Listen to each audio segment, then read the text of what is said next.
Hello सगळ्यांना, कशा आहात सगळेजण? आय होप तुम्ही सगळेजण मस्त असाल. तर अंशला ताप खूप वाढला होता आणि मेन तो रडायला लागल्यावरती मी घाबरले, कारण त्याचं डोकं दुखत होतं खूपच. 103 ताप होता. मग चुपचाप आपल्या अंशला घेतलं आणि डॉक्टरकडे आले. एकतर सगळे हॉस्पिटल बंद, आता एक हॉस्पिटल चालू असतं तिकडे निघाले आणि एकतर गाडी नाही झालं आज. असं का नाही की येताना मी पैसे आणले नाही, मोबाईलमध्ये आहेत म्हणून. नंतर माझ्या लक्षात आलं रिचार्जच नाही. वायफाय घेतलं त्यांचं आणि मग आम्ही आमच्या पिलूला नारळ पाणी दिलं.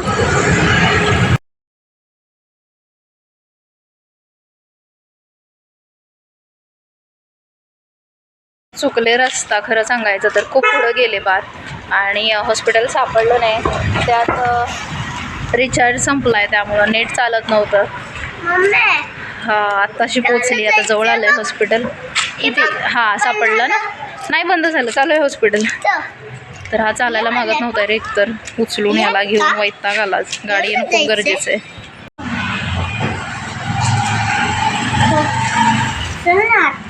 हां थांब ना 2 मिनटं बसू दे, खूप चालले ना मी. जाऊन बसात. घरात ना अजिबात बाहेर पडत नाही आणि आत्ता एवढं चालले का नाही अक्षरशः, आणि ते पण चालत चालत हॉस्पिटल सापडावं म्हणून मी चालत आले घरापासून. मला वाटतं एक 4-5 किलोमीटर चालले मी, कारण ॲड्रेस मी विसरले होते हॉस्पिटलचा. मी असंच अंदाजे शोधत आले. वैतागले, म्हणजे मी किती लांबून इथे आले. फायनली सापडलं हॉस्पिटल. ते पण मी पुढं गेले, बरं डॉक्टरांना कॉल केला. रिचार्ज संपला आहे, पण इनकमिंग चालू आहे आणि दुसऱ्या नंबरवरती आउटगोईंग फक्त चालू आहे. त्यामुळे मला लोकेशन चेक करता नाही आलं. वैतागले. येताना अंश म्हणाला मी वडापाव खातो आणि डॉक्टर पण म्हटलं खाऊ दे थोडंसं. तुझा व्हिडिओ कोण बनवणार ना? सकाळपासून एकही घास पोटात आता बसला अक्काला नाही पण आहे त्याचा. कळणार तू वडापाव खातो म्हणून. त्यामुळं वडापाव नसतो खायचा आजारी पडल्यावर, माहिती आहे का तुला? थोडासा मम्मीला द्यायचा असतो, थोडासा तू खायचा असतो. तर येताना मला दिसले कलिंगड आणि छान होते. 100ला 4 होते, मग मी 2 घेतलेच. आणि इथं ऑनलाईन पेमेंट चालत होतं म्हणून म्हटलं चला घेऊयाच. पण खरं तर चालत जायचं म्हटलं जीवावर आलं होतं 100चे 4 घेणं. मग मी नंतर विचार केला आणि 2च घेतले मी, कारण येताना ह्याला घेऊन उचलून यायचं आहे. पण अंश थोडा वेळ चालला, म्हणजे हात माझा उघडला की अंश चालत होता. यायला बघा किती वेळ झाला. तर यायला खूप उशीर झाला आम्हाला. चल आमच्या घरी यायला गाड्या नाही आहेत अजिबात, म्हणून आता कलिंगड कापायचं ना. खाणार ना कलिंगड?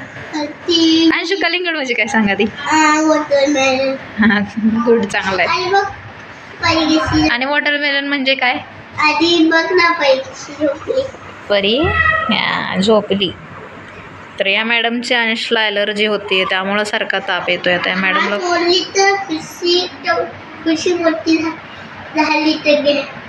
आत्ताच औषध आणली आणि आम्ही.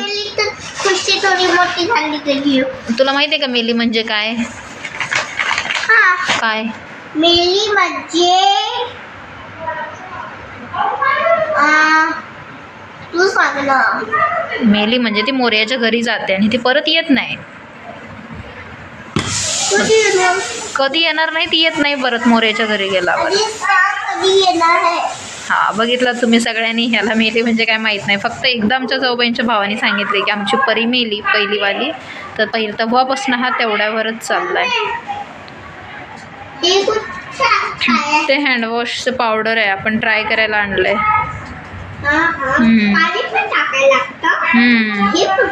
आपल्या हँडवॉशच्या बॉटलमध्ये टाकून बघूया. हां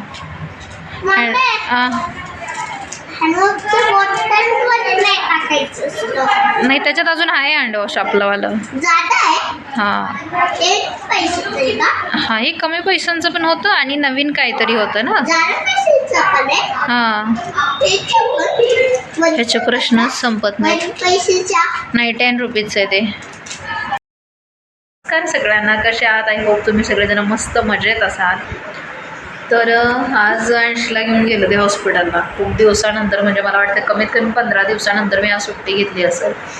आणि सकाळपासून त्याला ताप यायला सुरुवात झाली, जास्त म्हणजे पहाटे 1-2-2:30 वाजल्यापासून. मग सकाळी दिवसभर औषध दिली तापायची, काही कमी नाही आला. मग संध्याकाळी 6ला घेऊन गेले. 6ला डॉक्टर येणार होते. एकतर आज रविवार, सगळे हॉस्पिटल बंद आहेत, तर खूप त्रास झाला, म्हणजे चालून वैतागलो. तर म्हणून आज काही ब्लॉग बनवता नाही आला. तुम्हाला व्हिडिओ आवडत असतील तर चॅनलला सबस्क्राईब करा. आणि हो, माझ्या हाताला जे लागलं आहे ना, दाखवते. तर त्याच्यावरती मला लाईव्हमध्ये पण विचारलं गेलं आणि इकडे पण, तर हे बघू शकता. तर ते काही लागलेलं जास्त नाही आहे, थोडंसं लागलेलं आहे. आणि ते मूठ आवडलं की थोडंसं रक्त येत होतं असं, म्हणून ती पट्टी बांधलेली आहे. कारण छोटीशी एवढीशी अशी जखम झालेली होती. तर ते आता उरकमलेलं काय म्हणतात, जखम ओली झाल्यावरती नाही का स्किन निघून जाते आणि ते रक्त येऊ शकतं आणि जरा जास्त खराब होईल, म्हणून ते बांधले, त्याला पाणी वगैरे लागू नये म्हणून. तर ती पट्टी उद्या मी काढणार आहे. एवढं काही सिरियस लागलेलं नाही आहे. मी काही जीव द्यायचा प्रयत्न केलेला नाही आहे, असली हरकत नसते करत मी. ती उद्या दिसेलच तुम्हाला उद्याच्या ब्लॉगमध्ये. तर तुम्हाला व्हिडिओ आवडत असतील तर चॅनलला सबस्क्राईब करून घ्या. कमेंट करायला विसरू नका. झोप पण खूप आला आहे, रात्रभर जागरण वगैरे पण झालं आहे, सकाळी पण असं झालं. आत्ता पण सगळी कामं तशीच ठेवलं आणि आता झोपणार आहे. एवढे वैतागले मी, चालून मेन वैतागले. एवढं लांब हॉस्पिटल आहे. आणि आमची परी, ती पण वैतागली आहे, कारण तिला कोंडून गेले होते घरामध्ये. आता घरी घेऊन तर जाऊ शकत नाही तिला, तर त्यामुळं खूप बिचारी वाट बघत होती आमची, कारण आरडाओरडा खूप करते ती. तर चला मग, व्हिडिओला सपोर्ट करा, चॅनलला ग्रो करण्याला मदत करा आणि चला कॉमेंट करायला विसरू नका. Bye bye.